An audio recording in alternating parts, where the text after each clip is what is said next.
तोहरा राजा जी के दिलावा टूट जाई, तोहरा राजा जी के दिलावा टूट जाई, तोहरा पिया जी के दिलावा टूट जाई, तोहरा राजा जी के दिलावा टूट जाई। हमारा कमो नहीं है, कमो नहीं है, कमो नहीं है, कमो नहीं है।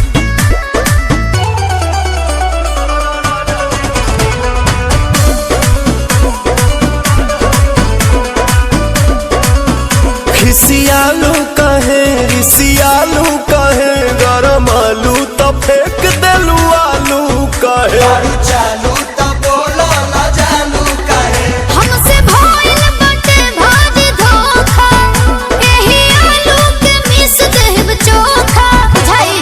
देबू नहीं खाए तका बोलो हम कमाए चितर कूट जाए। अरे दिल कूट खा है? दिल कूट खा। अच्छा तोहरा राजा जी के दिलावा टूट जाई, तोहरा राजा जी के दिलावा टूट जाई, तोहरा बोलमू के दिलावा टूट जाई।